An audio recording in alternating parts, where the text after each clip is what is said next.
मित्रों नमस्कार। मैं अभी दिल्ली में हूँ और अभी मैंने सुना कि आर्यन खान की जमानत हो चुकी है। अब मुझे लगता है कि भारत का संविधान खतरे से बाहर आ चुका है और अब किसी तरह से कानून व्यवस्था पर और देश की अखंडता पर खतरा अब नहीं रहेगा, क्योंकि पिछले दिनों जब से आर्यन खान का गिरफ्तारी हुआ था उसके बाद से लग रहा था कि पूरा देश की धर्मनिरपेक्षता ख़त्म हो जाएगी।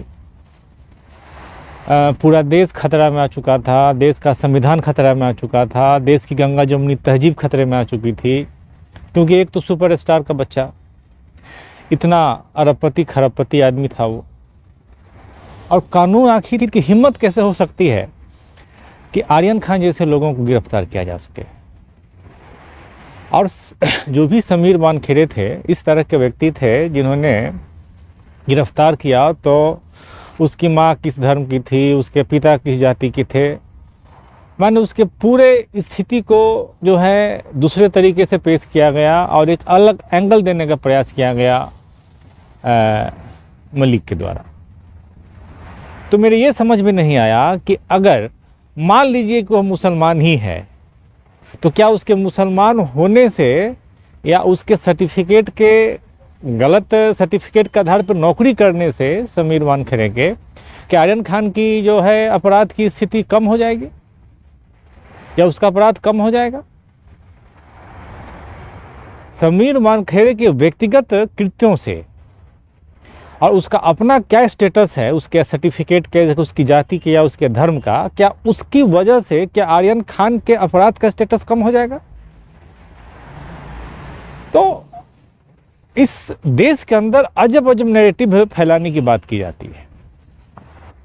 माने बड़े बड़े जो तथाकथित बुद्धिजीवी हैं, वामपंथी लोग हैं, फिल्म दुनिया के जो बड़े बड़े लोग हैं, उन्होंने जिस तरीके से शाहरुख खान के पक्ष में आवाज़ उठाया, तो देखिए सिंपैथी इस रूप में होना चाहिए था कि उनका बेटा डेविएट हुआ, उसने गलत रास्ते को पकड़ा जो कि ठीक नहीं है। एक बाप के लिए दुख का विषय होना चाहिए और बाप के जो सिंपैथाइजर थे उनके लिए भी दुख का विषय होना चाहिए। एक अच्छे व्यक्ति का बेटा बिगड़ गया, लेकिन दुख इस बात को लेकर नहीं था कि बेटा उनका बिगड़ा, दुख इस बात को लेकर था कि उनके बेटे को गिरफ्तार किया गया।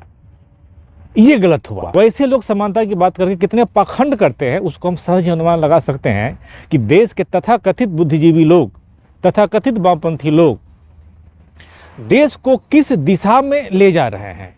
और जब उनकी चलती थी, जब उनका प्रभाव था देश की सत्ता पर, तब देश कैसे चलता होगा, इस बात का आप सहज ही अनुमान लगा सकते हैं कि इनकी सोचने की प्रवृत्ति क्या है, इनके कहने का और काम करने का डायरेक्शन क्या है, या इस घटना से स्पष्ट तौर पर क्लियर होता। हम ब्रह्मास्मि की प्रवृत्ति से ग्रस्त हैं ये लोग।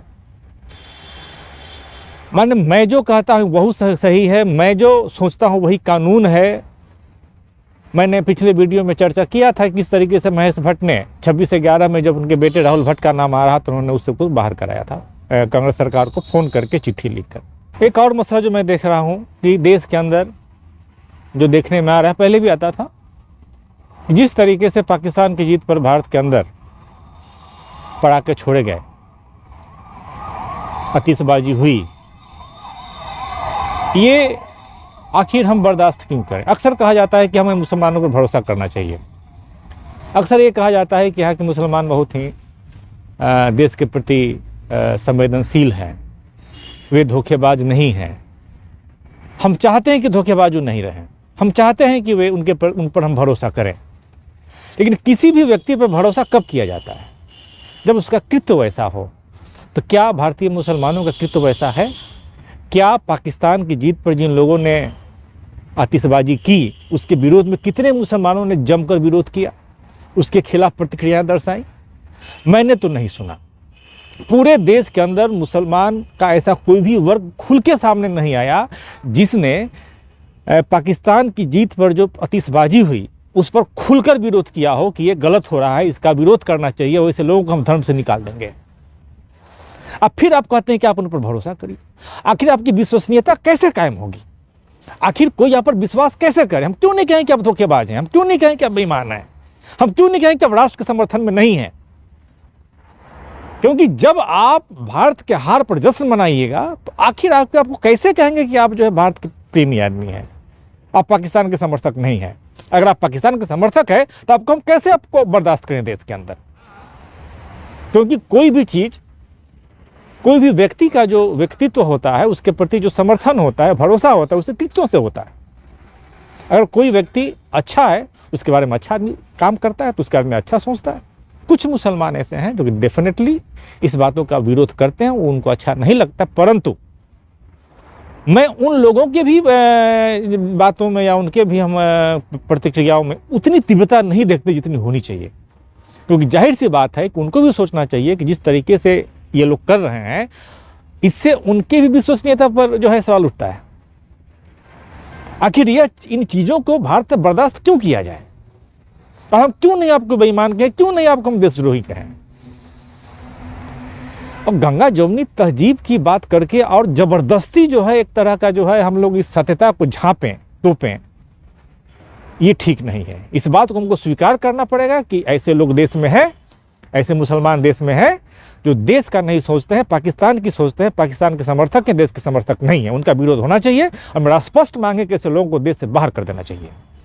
ये देशद्रोही हैं, इनके खिलाफ देशद्रोही का एक्ट लगना ही चाहिए।